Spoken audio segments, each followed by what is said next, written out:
Comment changer de vie? Voilà une question que chacun s'est au moins posée une fois dans sa vie. Rêver ou rester réaliste? Il ne suffit pas d'un claquement de doigts pour changer de vie. Un tel changement passe nécessairement par un cheminement intérieur, même si on n'en a pas toujours conscience. Alors, comment s'y prendre pour changer de vie? Quelles étapes faut-il suivre? Et quelles erreurs faut-il éviter? Regardez cette vidéo pour en savoir plus. Étape 1. Faites votre introspection. Oser changer de vie demande d'apprendre à bien vous connaître. Avant de vous lancer dans le grand changement, prenez le temps de bien réfléchir, de faire le tour de la question. Commencez par faire le point sur votre vie, domaine par domaine, familial, professionnel, social, etc. Demandez-vous ce qui va, ce qui ne va pas, et cherchez les raisons de votre appréciation.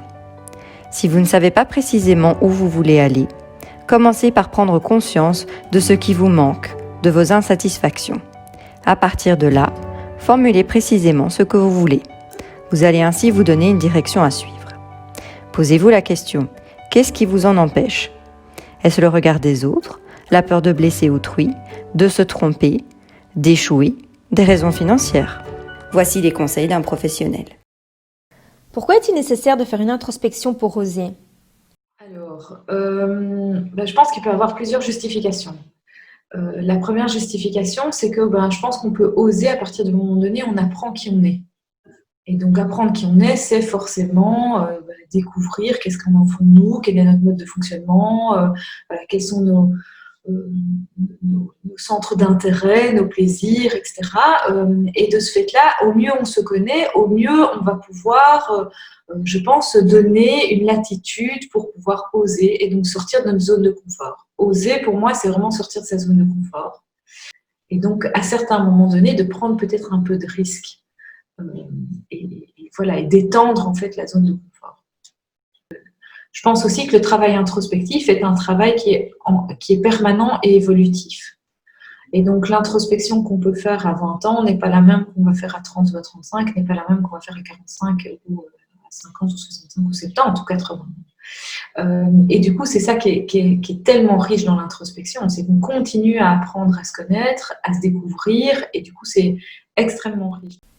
Que faire si on ne sait pas ce que l'on veut?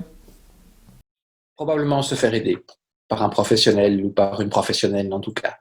Donc, certaines personnes trouvent la solution dans les bouquins. Typiquement, de quelle couleur est mon parachute? Il y a toute une série de bouquins comme ça qui est pour les gens qui ne savent pas que faire. C'est un assemblage de tests et puis après de réponses par rapport à ça qui donnent des grandes orientations. Est-ce que je suis plutôt social? Est-ce que je suis plutôt ceci ou cela? Mais rien de tel que de pouvoir effectivement discuter avec quelqu'un, un professionnel ou une professionnelle, donc je reviens là-dessus, qui pourrait vous aider à étoffer un peu le monde des possibles. Ça n'empêche pas l'introspection, parce que je crois que c'est mieux d'arriver à ce genre d'entretien en disant, à la limite, je sais ce que je ne veux plus faire, et je sais dans quel domaine j'ai envie d'être, mais j'aimerais bien un éclaircissement sur le type de métiers qui sont dans ces domaines-là. Étape 2. Écoutez-vous, faites des petits pas. Changer de vie n'est certes pas facile, mais ce n'est pas impossible non plus. Vous n'êtes pas le premier et vous ne serez certainement pas le dernier. Il est vital de bien vous connaître. Écoutez-vous. Prenez conscience de ce qui vous manque, de ce qui vous est nécessaire pour vous épanouir. Trouvez ce qui vous fait vous sentir vivant, vos valeurs. C'est le point de départ pour construire la vie qui vous ressemble. Voici les conseils d'un professionnel. Auriez-vous des astuces à conseiller pour identifier les valeurs? Alors ça, la question des valeurs, j'avoue que c'est une question qui me laisse toujours un peu perplexe. Parce que les valeurs, contrairement aux besoins, justement, ça peut être vite bateau. Les valeurs, c'est quoi? C'est les valeurs, les grandes valeurs, l'honnêteté, le courage, le respect. Tout ça, c'est des grandes... La justice, oulala. Quand on parle valeurs, c'est tout de suite impressionnant comme ça. Le problème avec les valeurs, c'est qu'on les partage à peu près tous. Moi, j'ai jamais rencontré quelqu'un me dire, moi, j'en ai rien à foutre du respect, j'en ai rien à foutre de la justice, j'en ai rien à foutre de l'honnêteté. À peu près tout le monde va dire qu'il partage les mêmes valeurs. Ok?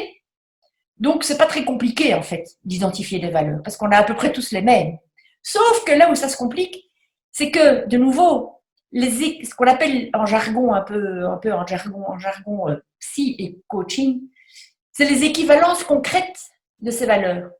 Donc, moi, plutôt que le mot valeur, ce que j'aime bien, c'est, OK, on a identifié la valeur, mais ça, c'est en général pas très compliqué, parce que honnêtement, on a à peu près tous les mêmes.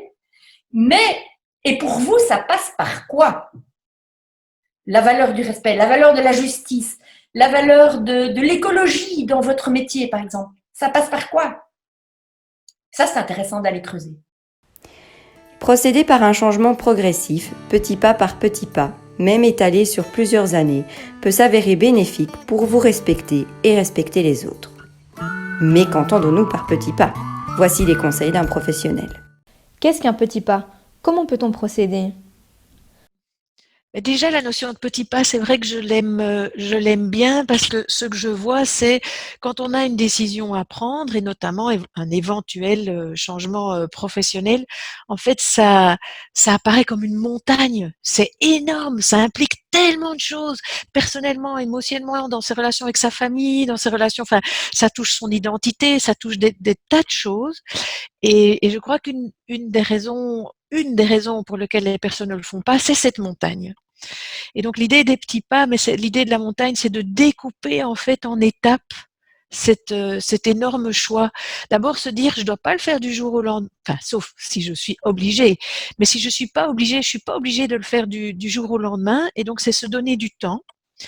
Et peut-être de nouveau, à l'aide de quelqu'un, de découper justement quelles sont les bonnes questions à se poser. Et un petit pas, ce serait de se poser question par question. C'est pas vouloir tout résoudre à la fois, pas se dire mais qui suis-je, quelles sont mes valeurs, quels sont mes besoins, non. C'est déjà un premier petit pas. Ce serait de découper en fait cette montagne, de découper tout ce chemin en petits pas. Ça pourrait être et de les faire les uns après les autres. Étape 3. Faire des choix. N'ayez pas peur, soyez patient. Faire des choix, cela signifie aussi savoir dire non. Savoir ce que l'on sait faire et ce que l'on ne sait pas faire. Donner le droit à l'erreur. L'essentiel est de connaître et de respecter vos valeurs propres. N'ayez pas peur. Et surtout, n'hésitez pas à en parler autour de vous ou à demander de l'aide, que ça soit à un psychologue ou encore à un coach spécialisé. Nous n'avons jamais toutes les cartes pour faire un choix. Le choix implique toujours une partie dans l'inconnu. Pourquoi faire un choix est-il difficile? Donc le choix est difficile parce qu'on a l'impression, enfin on est comme une espèce de cage dorée, qu'on se dit, mais en tout cas, je ne sais pas ce que je vais gagner, mais je suis sûr que ce que je vais perdre. Mais en tout cas, à un moment donné, il y a ce choix qui est compliqué, surtout si en plus on a des enfants, qu'on a fait des investissements, je ne sais pas, acheter une maison ou quoi. Donc tous ces éléments-là concourent à un moment donné à se dire, oui, mais quand je pèse le pour et le contre, c'est compliqué en tout cas de se dire que l'avantage est évident. N'oubliez pas également que vos décisions peuvent impacter d'autres personnes. Et c'est très souvent le cas. Il ne faut donc pas les oublier. Écoutez ce que vous conseille ce professionnel pour les inclure dans votre choix de changement. Comment organiser ces choix par rapport aux autres? Faites-le pour vous-même. Faites-le pour vous-même. Maintenant, si vous sentez le besoin de le partager, simplement communiquez. Communiquez-le calmement et faites en sorte de communiquer ce que vous ressentez, ce que vous voulez changer à des personnes qui ont l'oreille pour. Parce que certaines personnes ne vont pas comprendre ce que vous voulez vraiment, ne vont pas comprendre que vous voulez changer radicalement de vie, alors que vous avez un très bon travail, une très bonne situation, mais qu'au final, cette situation est étouffante peut-être pour vous. Le souci avec les parents, c'est que, premièrement, ils veulent notre bien. Et vu qu'ils veulent notre bien, ils nous transmettent, malgré eux, leur peur, leur rejet sur nous. Toutes leurs inquiétudes, elles sont sur nous. Du coup, par rapport à ce qu'ils ne connaissent pas, oui, ça va poser problème. Ils vont chercher à vous en empêcher parfois. Mais de toute manière, si votre intuition est forte et si votre mal-être est de plus en plus forte et qu'il se passe vraiment quelque chose, vous ne pourrez faire autre chose mais agir. Étape 4. Action. Établissez votre plan d'action. Foncez. Pour agir, il est nécessaire de s'affranchir au maximum de ses peurs et de ses doutes. Avant de parler au futur, il est important d'ancrer une première action dans le présent. Lancez-vous. Pour vous, quelle étape vous semble la plus dure à réaliser? Dites-le nous via le lien dans la description. Avec ce lien, vous pourrez également vous préinscrire à un webinaire de questions-réponses avec les coachs qui apparaissent dans la vidéo. Pour plus d'informations, allez sur notre site oserfairelepas.wixsite.com/oser où vous retrouverez des étapes pour oser, des témoignages, des conseils de professionnels ainsi qu'une liste d'ouvrages à lire sur le sujet. Si vous voulez approfondir l'une ou l'autre étape, n'hésitez pas également à aller consulter les interviews complètes des professionnels sur notre chaîne YouTube.